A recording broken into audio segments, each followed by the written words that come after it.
पिछले 2 वीडियो में हमने राजस्थान के मरुस्थल के बारे में अध्ययन किया। आज हम राजस्थान के मरुस्थल में मरुस्थलीकरण की प्रक्रिया के बारे में अध्ययन करेंगे। मरुस्थलीकरण एक मानव जनित समस्या है जिसमें मानवीय क्रियाकलापों द्वारा भूमि का ह्रास हो जाता है। इन मानव जनित क्रियाओं में पशुचारण और वृक्षों को अंधाधुंध काटने से वनस्पति की कमी हो जाना, कृषि भूमि के विस्तार द्वारा वनस्पतिहीनता का प्रारंभ, भूमि जल का अधिक दोहन करना, मानव आवास व परिवहन मार्ग बनाने के लिए कृषि भूमि एवं प्राकृतिक वनस्पति क्षेत्रों को समाप्त कर देना आदि मुख्य कारक हैं जिनसे वर्तमान युग में मरुस्थलीकरण की क्रिया में वृद्धि हुई है। अतः हम कह सकते हैं कि मरुस्थलीकरण वह प्रक्रिया है जिसमें मिट्टी के अधिक विदोहन, असंगत उपभोग, अधिक पशुचारण, अनुचित जल प्रबंध तथा मृदा प्रदूषण से भूमि की जैविक क्षमता कम होने लगती है और कालांतर में मरुस्थलीय दशाएं बढ़ती जाती हैं।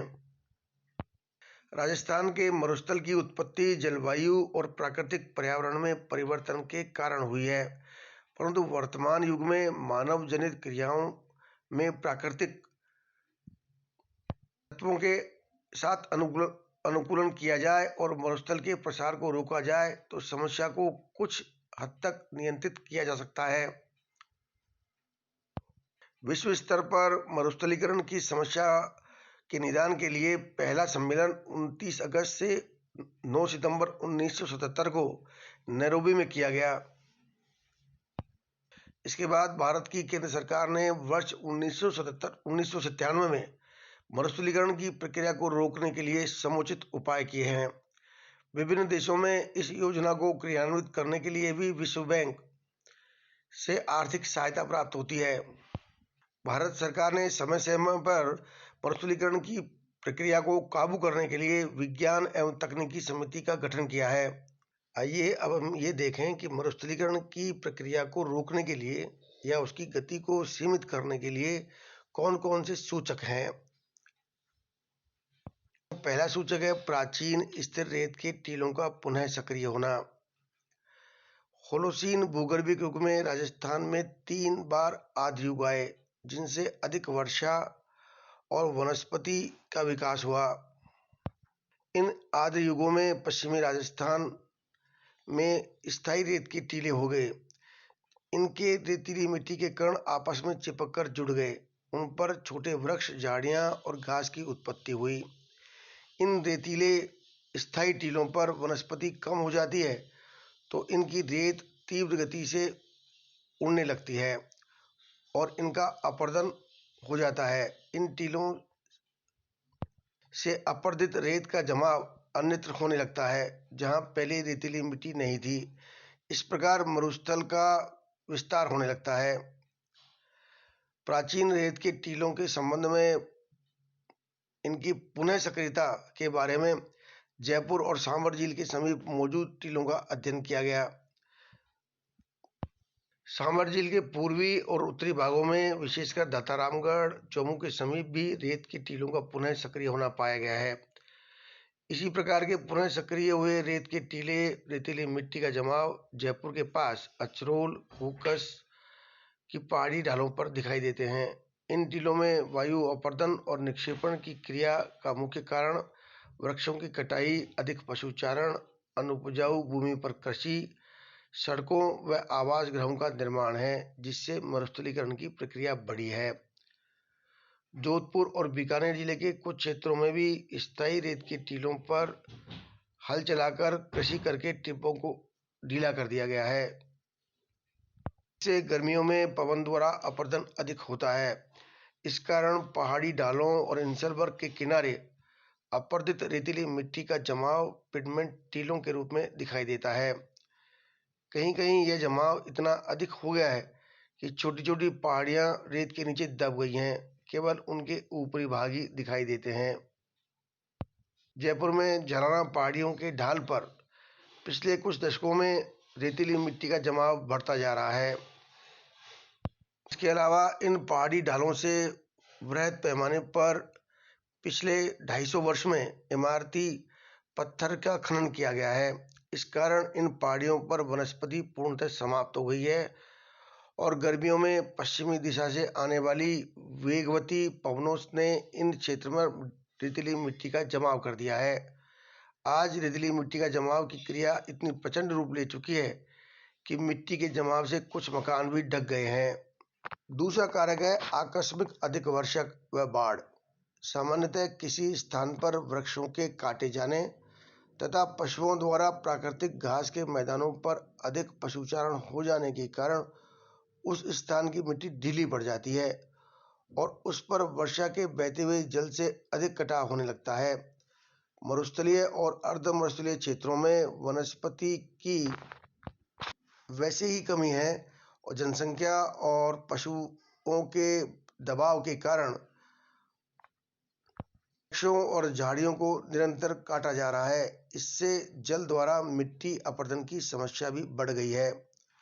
वनस्पतिहीन प्रदेशों में जब कभी आकस्मिक मूसलाधार वर्षा हो जाती है तो बहता हुआ जल छोटे बड़े नदी नालों के तटबंधों को तोड़ता हुआ एक विशाल क्षेत्र में बाढ़ के रूप में फैल जाता है और जानमाल की भारी हानि करता है। जयपुर नगर में 19 जुलाई 1981 को भारी वर्षा हो जाने के कारण जवाहर नगर नाला और अमानिशा नाले के तटबंध टूट गए थे और नगर के समीप और चारों ओर विशाल क्षेत्र में जल प्लावन हो गया था। इससे इन नालों पर बने कई पुल टूट गए और नालों के पास बने कई आवास क्षतिग्रस्त हो गए थे। इस प्रकार का जल कटाव अधिक वर्षा होने पर पश्चिमी राजस्थान की प्राचीन नदियों में होता है। जोधपुर जिले में बहने वाली जोजड़ी नदी द्वारा पीपाड़ के समीप बहुधा बाढ़ आ जाती है।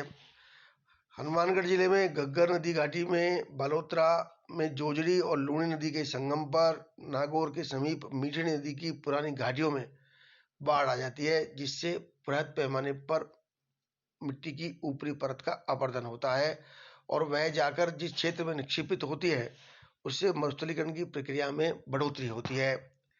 तीसरा कारक है अपवाह तंत्र में परिवर्तन।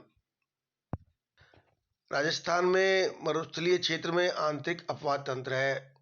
यहाँ की अधिकांश नदियाँ बालू रेत के टीलों के बीच से प्रवाहित होकर बालुई मिट्टी में ही समाप्त हो जाती है। पिछले हजारों वर्षों से इन छोटी छोटी नदियों और नालों का वर्षा का जल बहता रहा है और इनके प्रवाह मार्ग में मिट्टी का निक्षेपण होता रहा है। इस कारण इन नदी नालों में घाटियां मिट्टी से अवरुद्ध हो जाती हैं और चौड़ी हो जाती हैं। अधिक वर्षा के समय नदी नालों में जल प्रवाह तीव्र गति से होता है और यह जल चारों ओर के मैदानी भागों में फैल जाता है। वनस्पति की कमी के कारण मैदानी भागों में मिट्टी का कटाव और भी अधिक होता है। कहीं निचले भागों में जमाव हो जाता है तो कहीं ऊपरी भागों में मिट्टी कट जाती है और ये निम्न ऊंचाई वाले भूभाग बन जाते हैं। इस कारण से मरुस्थली नदी नालों का प्रवाह मार्ग बदलता रहता है और नदियों के प्रवाह मार्ग में परिवर्तन होना मरुस्थलीकरण की वृद्धि का सूचक है। नदी घाटियों के अध्ययन से ज्ञात होता है कि मरुस्थलीय क्षेत्र में नदियों में शीर्षवर्ती अपरदन क्रियाएं बढ़ रही हैं। सांबर झील के चारों ओर से आने वाली नदियों में बालुई मिट्टी के अधिक जमाव के कारण नदी प्रवाह मार्ग अवरुद्ध होता जा रहा है। मेंढा नदी में नांगल के ऊपर क्षेत्र में बालुई मिट्टी का जमाव बढ़ गया है। जोजड़ी मिठड़ी जो कि पुरातन नदियां हैं उनका प्रवाह मार्ग मिट्टी के नीचे दब गया है। अगला सूचक है सूखे की घटनाएं। पश्चिमी राजस्थान में वर्षा की अनियमितता के कारण अकाल की परिघटनाएं लगभग प्रतिवर्ष होती हैं। सामान्यतः अकाल में औसत वार्षिक वर्षा की 20% कम वर्षा, मंदकाल में औसत से 20 से 40% कम वर्षा और भीषण अकाल में 40 से 60% तक कम वर्षा को माना जाता है। अकाल की परिघटनाओं का अधिक होना मरुस्थलीकरण में वृद्धि का सूचक है। वर्ष 1901 से 1990 के बीच के 90 वर्षों का यदि हम अध्ययन करें तो ज्ञात होता है कि पश्चिमी राजस्थान में अकाल की तीव्रता 58% रही। इनमें से 9 वर्ष प्रचंड अकाल के थे। सामान्यतः मरुस्थलीय क्षेत्रों के प्रत्येक जिले में एक वर्ष के अंतराल पर अकाल पड़ता है, अर्थात अकाल की तीव्रता लगभग 50% रहती है। वर्ष 2003 में कम और चितराई हुई वर्षा के कारण लगभग 50% गांवों में खरीफ की फसल नष्ट हो गई और लगभग 90% से अधिक गांव अकाल से प्रभावित थे। अगला सूचक है मिट्टी में आर्द्रता की कमी। मरुस्थलीकरण की प्रक्रिया में विस्तार होने का एक अन्य सूचक मिट्टी में आर्द्रता की कमी हो जाना है। मिट्टी में आर्द्रता बने रहने से घास व छोटे पेड़ पौधे की उत्पत्ति होती है। सामान्यतः घास और छोटे पेड़ पौधों की जड़ें 10 से 12 सेंटीमीटर गहराई तक ही जल का अवशोषण कर लेती हैं। इसलिए गर्मियों में जब वाष्पीकरण अधिक होने लगता है तब मिट्टी की ऊपरी परत शुष्क हो जाती है, जिसके परिणामस्वरूप घास और छोटे पौधे भी सूख जाते हैं। मिट्टी की आर्द्रता उसके कणों की मोटाई और संरचना पर निर्भर करती है। बालुई मिट्टी के कण मोटे होने के कारण आर्द्रता को शीघ्र ही खो देते हैं और वह मिट्टी शुष्क बन जाती है। इसके विपरीत चिकनी मिट्टी के कण महीन और चिपचिपे होते हैं, जो अधिक समय तक आर्द्रता को संचित रख पाते हैं। पश्चिमी राजस्थान में अधिकांशतः मोटे कण वाली बालुई मिट्टी का पिछाव है, जिस पर वनस्पति भी बहुत कम है। इन दोनों कारणों से मिट्टी का आर्द्रता में निरंतर कमी होती जाती है। आर्द्रता की कमी के कारण मिट्टी के कण ढीले पड़ जाते हैं, उन पर पवन अपरदन की क्रिया का शीघ्र प्रभाव पड़ता है। मिट्टी में आर्द्रता की कमी के कारण मिट्टी में लवणों का जमाव भी अधिक हो रहा है। मरुस्थलीय प्रदेश में अधिकांश मिट्टियों में calcium carbonate, sodium chloride, fluoride, nitrate लवणों की अधिकता है। यह सभी लवण शुष्कता के कारण मिट्टी की निचली परतों से ऊपर की ओर केशिका क्रिया द्वारा आ जाते हैं और भूमि को क्षारीय बना देते हैं। अगला सूचक है भूमिगत जल स्तर में गिरावट। पिछले 3 दशकों में यह अनुभव किया जा रहा है कि भूमिगत जल स्तर में निरंतर गिरावट आ रही है। प्रतिवर्ष नलकूपों का जल सूखता जा रहा है, उन्हें अधिक गहरा करना पड़ता है। इसका मुख्य कारण नलकूपों द्वारा जल का अधिक दोहन करना है। कृषि विस्तार के साथ साथ पश्चिमी राजस्थान में नलकूपों द्वारा सिंचित क्षेत्र में वृद्धि हुई है। वैज्ञानिक अन्वेषणों से यह मालूम किया गया है कि झुंझुनू, सीकर, पाली, जालौर जिलों में प्रतिवर्ष 90% तक वर्षा द्वारा पुनर्जित जल नलकूपों द्वारा सिंचाई में काम लिया जाता है। इसलिए भूगर्भिक जल स्तर का पुनर्भरण नहीं हो पाता और नलकूपों का जल स्तर नीचे चला जाता है। बीकानेर, चूरू, जैसलमेर, नागौर आदि जिलों में वार्षिक भूमिगत जल वृद्धि बहुत कम होती है, जो कि 1.4 से 32.1% तक है। इसलिए इन जिलों में नलकूपों द्वारा भूमिगत जल का अधिक दोहन लाभप्रद नहीं है। इन सूचकांकों के आधार पर कह सकते हैं कि मरुस्थलीकरण एक ऐसी प्रक्रिया है जो मनुष्य और प्राकृतिक पर्यावरण के बीच अंतर क्रियाओं का प्रतिफल है, जहाँ एक और प्राकृतिक पर्यावरण की परिघटनाएं जैसे तापमान में वृद्धि, अनियमित वर्षा, जल एवं पवन द्वारा अपरदन मरुस्थल दशाओं को उत्पन्न करता है, वहीं दूसरी ओर मानव क्रियाकलाप जैसे अत्यधिक भूमिगत जल का दोहन, वृक्षों की कटाई, अधिक पशुचारण, प्राकृतिक चारागाहों का विनाश, कृषि का अत्यधिक विस्तार, भूमि का दुरुपयोग आदि कारक मरुस्थलीकरण की प्रक्रिया को बढ़ा देते हैं। आज मरुस्थलीकरण एक सार्वभौमिक समस्या है जो विश्व के सभी गर्म मरुस्थलों में व्याप्त है। इसका प्रभाव सभी देशों पर प्रत्यक्ष या अप्रत्यक्ष रूप से पड़ता है। इसलिए मरुस्थलीकरण को रोकने के लिए प्रयास किया जाना बहुत आवश्यक है। इसके लिए आवश्यक है कि पौधारोपण और चारागाहों का विस्तार किया जाए। पौधारोपण क्रिया द्वारा वर्षा की मात्रा में वृद्धि के साथ साथ वर्षा की अनियमितताएं भी कम होंगी, जिससे अकाल की आवृत्ति में कमी आएगी।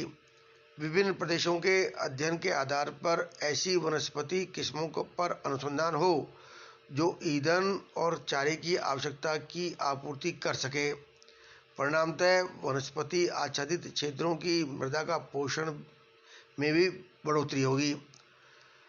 वहां रहने वाले निवासियों को ईंधन और चारे की आवश्यकता पूरी करने के लिए गांवों के पास ईंधन और चारे वाले पौधे लगाए जाने चाहिए, जिससे ग्रामवासी वन क्षेत्रों से अवैध लकड़ी काटने में बाध्य नहीं हो। इसी प्रकार पशुचारण के लिए गांवों की गोचर भूमि में चारा उत्पादन की समुचित व्यवस्था की जानी चाहिए, जिससे प्राकृतिक चारागाहों को सुरक्षित रखा जा सके। मरुस्थलीय क्षेत्रों में कम से कम 15% भूभाग पर पौधारोपण और चारागाह उत्पादन का लक्ष्य निर्धारित किया जाना चाहिए, जिससे मृदा अपरदन की क्रिया को कम किया जा सके। दूसरा भूमिगत जल के दोहन पर सरकार को पूर्णतः रोक लगा देनी चाहिए और उस पर विधिवत कठोर कार्रवाई की जानी चाहिए। भूमिगत जल का एकत्रीकरण होने से कई सहस्त्र वर्ष लग जाते हैं, इसलिए इसे नलकूपों द्वारा अंधाधुंध निकालने और सिंचाई करने पर प्रतिबंध होना चाहिए। नलकूपों की खुदाई करने के लिए सरकार परमिट लेने की प्रक्रिया को अनिवार्य बनाया जाना चाहिए। इसके बाद ही नलकूपों की खुदाई के लिए ऋण देने पर विचार करना चाहिए। तीसरा सुझाव है, मरुस्थलीय प्रदेश में शुष्क खेती को प्रोत्साहित किया जाना चाहिए। वैज्ञानिक पद्धति अपनाकर खरीफ की सभी फसलें और रबी की कुछ फसलों को शुष्क खेती द्वारा पैदा किया जा सकता है। मरुस्थलीय क्षेत्र में धरातलीय और भूमिगत जल दोनों की कमी है, इसलिए सिंचाई द्वारा न्यूनतम जल उपयोग करना आवश्यक है। सिंचाई की आवश्यकताओं को पूरी करने के लिए फव्वारा पद्धति, बूंद बूंद सिंचाई के साधनों को उपयोग को बढ़ाने के लिए प्रोत्साहन देना आवश्यक है। पशुचारण के लिए चक्रीय पशुचारण विधि को अपनाना आवश्यक है। इससे प्राकृतिक चारागाहों में घास को बढ़ाने का समय मिलेगा और वह नष्ट नहीं होगी। यह व्यवस्था ग्राम पंचायतों द्वारा की जा सकती है। पशुचारण के लिए नियम बनाकर चारागाह शुल्क भी लिया जा सकता है। यह शुल्क पशुओं की संख्या के आधार पर निर्धारित किया जाना चाहिए। वैज्ञानिक पद्धति से भूमि उपयोग करने की सामयिक आवश्यकता है। उपजाऊ कृषि भूमि पर आवास, गृह, सड़कें, औद्योगिक संस्थान आदि का निर्माण नहीं किया सके। गैर कृषि कार्यों के लिए केवल अनुपजाऊ बंजर भूमि का ही उपयोग किया जाना चाहिए। मरुस्थलीय क्षेत्र में खारे पानी की मुख्य समस्या है, इसलिए यह आवश्यक है कि खारे पानी से लवण पदार्थ पृथक करके जल का उपयोग किया जाए। खारे पानी से लवण पृथक करने का संयंत्र लगाए जाएं और उनकी समुचित देखभाल की जिम्मेदारी गांव के शिक्षित लोगों को समिति बनाकर सौंप दी जाए। पर्यावरण की देखभाल के लिए ग्रामीण स्तर पर संगठन बनाए जाएं, जिनमें महिलाएं और बच्चों की भागीदारी सुनिश्चित की जाए। इसके अलावा जल ग्रहण की प्राचीन पद्धतियों को पुनर्जीवित किया जाए, जिससे वर्षा का जल एकत्रित किया जा सके। लोगों की आत्मनिर्भरता बढ़े। सरकारी तौर पर सभी क्षेत्रों में जलापूर्ति करना काफ़ी महंगा पड़ता है। इसकी आपूर्ति सभी स्तरों पर नहीं की जा सकती, इसलिए गांव के समीप नाड़ी और तालाब बनाना, खडीन पद्धति से भूमि की आर्द्रता बढ़ाना, प्राकृतिक जलाशय बनाकर भूमिगत जल स्तर बढ़ाना आदि कार्य पुनः आरंभ किए जाने चाहिए। धन्यवाद।